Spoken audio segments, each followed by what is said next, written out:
All right, boys and girls, today we are going to read Little Red Riding Hood, another one of my favorite fairy tales. So be on the lookout for elements of a fairy tale. You can show a thumbs up or you can stop and tell your learning coach what you noticed. Once upon a time, there was a little girl who lived with her mommy in a cottage on the edge of a big forest.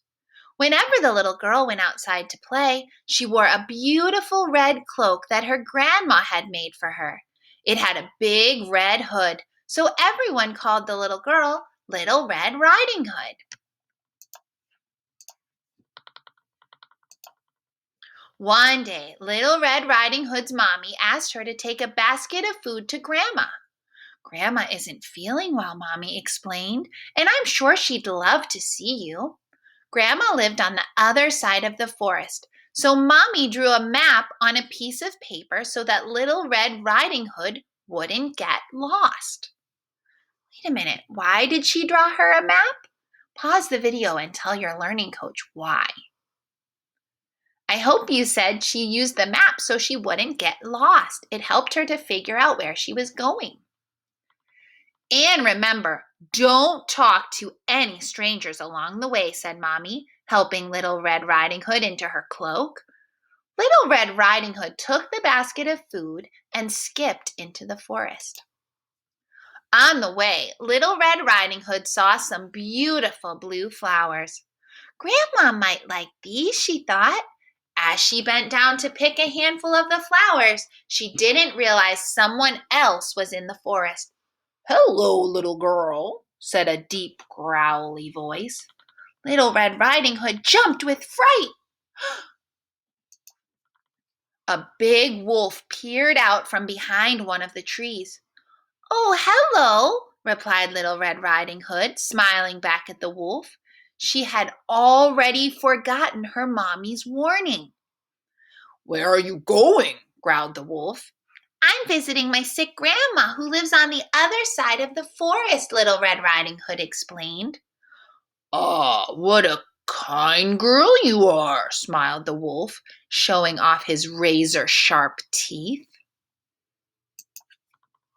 Just then, the wolf's tummy gave a loud, rumbly grumble.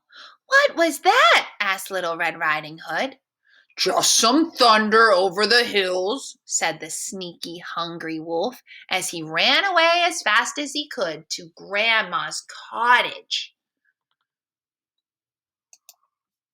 The hungry wolf peered through Grandma's window and saw the old lady in bed. With a loud howl, the wolf dashed into the cottage and gobbled up Grandma in one large gulp. Then the wolf put on Grandma's spare nightcap and glasses, clambered into her bed, and pulled the quilt up to his chin. Now all he had to do was wait for Little Red Riding Hood to arrive. When Little Red Riding Hood reached the cottage, she was surprised to find the front door wide open. "Grandma," she called, "are you there?" "I'm in the bedroom," replied the wolf in a strange, wobbly voice. Little Red Riding Hood went into the bedroom and gasped in surprise when she saw her grandma. She looked sort of different. "Grandma must be very sick," thought Little Red Riding Hood. "I hope it isn't catching." "What big eyes you have, Grandma," she said as she went over to the bed. "All the better for seeing you with," the wolf replied in the same wobbly voice.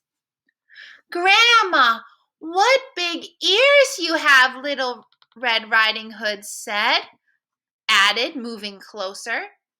"All the better for hearing you with," said the wolf with a toothy grin. My, what big teeth you have, Grandma," stuttered Little Red Riding Hood. "All the better for eating you with." Little Red Riding Hood screamed, "Ah!" and tried to run away, but the hungry wolf was too fast. He leaped out of the bed and gobbled her up in a single greedy gulp. A passing woodcutter heard Little Red Riding Hood scream and ran into the cottage. When he saw the wolf's enormous belly, he guessed what had happened. He picked up the wolf and shook him hard. Little Red Riding Hood and Grandma flew out of the wolf's mouth. Luckily, they weren't hurt, but they were very cross. Cross means mad or angry. Grandma, Little Red Riding Hood, and the woodcutter chased the wolf into the forest and over the hill. The embarrassed wolf never came back, and Little Red Riding Hood never spoke to strangers again. The end. Boys and girls, what do you think about that story?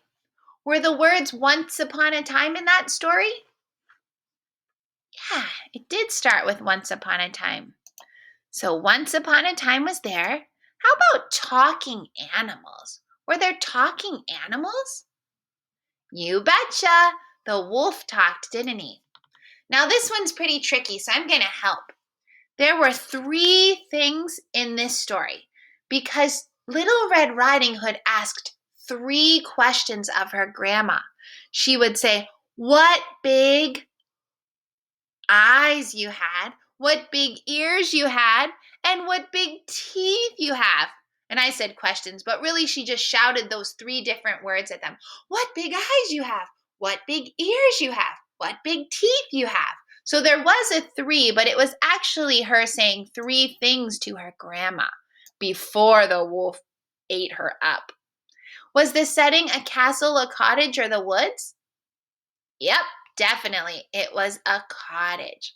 How about magic? Was there any magic in this story? No, no magic. Was there a problem? For sure, there was definitely a problem. Was there a solution? You betcha. The problem was that big bad wolf got Grandma and Little Red Riding Hood, but the solution was that the woodcutter shook him upside down. Was there good versus evil? Yeah, there was a big bad wolf, so definitely good versus evil. How about royalty? Was there any royalty? No, not in this story. And what about a happy ending? Definitely there was a happy ending. Count them up and tell me how many. Let's do it together. 1, 2, 3, 4, 5, 6, 7, 8. Make an S and close the gate. That's the way we make an 8. There were 8 elements of a fairy tale. Now, I would like you to talk to your learning coach or someone else in your family and retell the story of Little Red Riding Hood. Start at the beginning, say who the characters are, what the setting is, and where they go and what happens in the beginning, middle, and end. Great job today and keep up the good work.